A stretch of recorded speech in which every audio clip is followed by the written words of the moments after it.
Muslimanët sot duhet më munu me ndru gjendjen e tyre. E kjo gjendje vllazni ndrohet nëse shtem dashni me njëri tjetrin, nëse mbrojmë njëri tjetrin, nëse ruajmë nderin dhe mallin e njëri tjetrit dhe gjakun e njëri tjetrit.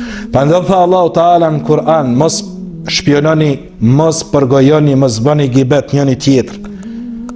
Se kjo ka mëkatin më të madh se sa me hangër mishin gjenazet vllaut tan. Dhe një ditë ishin tunajt sahabët bashkë me Resulullah sallallahu alaihi wasallam, unini erë keqe. Erë softinë tamam se ma penini këtë erë. Po ja Resulullah tha, e dini çfarë erë është? Than Allahu dhe i dërguari i tij e din më mirë. Tha pejgamberi alayhi salatu wassalam, kjo erë që po e ndini, tha Resulullah sallallahu alaihi wasallam, është erë e gibetit të njerëzve.